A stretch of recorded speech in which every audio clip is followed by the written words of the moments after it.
the last lantern of Haversham. In the small town of Haversham, nestled between rolling hills and whispering forests, there lived a blacksmith named Rowan. The year was 1944, and the world around him was ablaze with the chaos of war. The distant rumble of artillery fire echoed through the valleys, a grim reminder of the ongoing conflict. Though Haversham had largely escaped the direct consequences of the war, the weight of its shadow pressed heavily on its inhabitants. Rowan was a bear of a man, with calloused hands from years of hammering steel and a heart filled with compassion. He'd served in the earlier years of the war, but he now worked tirelessly in his forge, fabricating tools, horseshoes, and weapons for the village's defense. The air was thick with the smell of burning coal and hot metal, and the clang of hammer on anvil rang like a heartbeat in the town. One stormy night, while Rowan was packing away his tools, he heard a faint knock at the door. It was a boy named Theo, no older than 12, his face smudged with dirt and fear. "Mr. Rowan, please, you have to help us," he exclaimed, breathless. "What's happened, lad?" Rowan asked, concern etching lines into his weathered face. "It's my sister Eliza. She's trapped in the old mill. The soldiers, Russian soldiers, they've taken over the mill. Our father is gone, and I don't know what to do." The boy's eyes brimmed with tears, and Rowan's heart sank.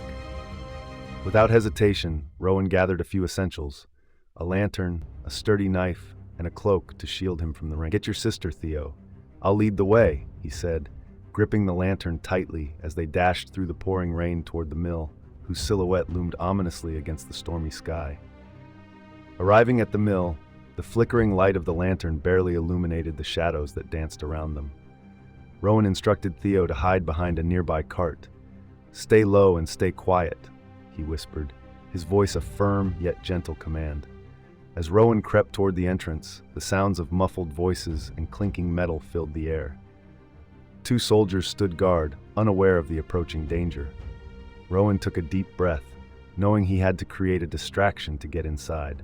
He hunched low and threw a nearby stone into the opposite direction, causing a clatter that diverted the soldiers' attention. As they moved to investigate, Rowan slipped inside the mill, his heart pounding like a war drum. The inside of the mill was dark and labyrinthine. Rowan illuminated his path with the lantern, its fragile glow revealing the remnants of machinery covered in dust. He called out softly, "Eliza, are you in here?" From the shadows, a small voice replied, "I'm here, I'm scared." Guided by the sound of her voice, Rowan pressed on until he found the girl huddled in a corner, her eyes wide with terror. "I'll get you out," he reassured her, crouching down to her level. As he reached for her hand, he heard the rustling of the soldiers growing closer. Time was running out. Suddenly, there was a commotion as one soldier shouted, "What was that noise?" Panic surged through Rowan. He quickly ushered Eliza to her feet, and they made a break for it. But just as they reached the door, the soldier spotted them. "Stop!" he yelled, drawing his weapon. In that moment of desperation, Rowan brandished his knife, his instincts igniting. "Run, Eliza!" he commanded. With the skill of a seasoned protector, he engaged the soldier, the clanging of steel echoing in the night. Rowan fought fiercely, drawing on every memory of his training. The clang of weaponry intertwined with the pouring rain as he grappled with the man, finally forcing him to the ground. "Go!" he shouted, his voice straining against the storm.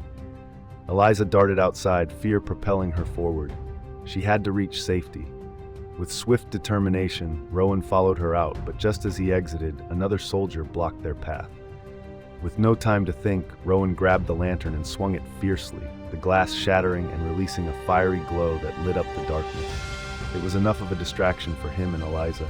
They raced past the soldier, hearts pounding, adrenaline surging through their veins.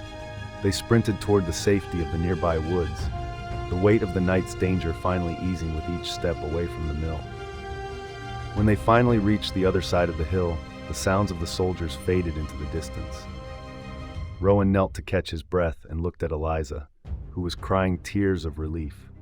"You're safe now," he said softly, enveloping her in a protective embrace. As dawn broke over Haversham, the first rays of light illuminated the sky. The war was still raging, and danger was never far, but in that moment, the bond of courage and love shone brighter than any struggle. Rowan knew the shadows would always linger, but as long as there were lanterns of hope to guide the way, no darkness could extinguish their spirit. And so, with a heart full of resolve, Rowan vowed to protect his village, his family, and those who couldn't protect themselves.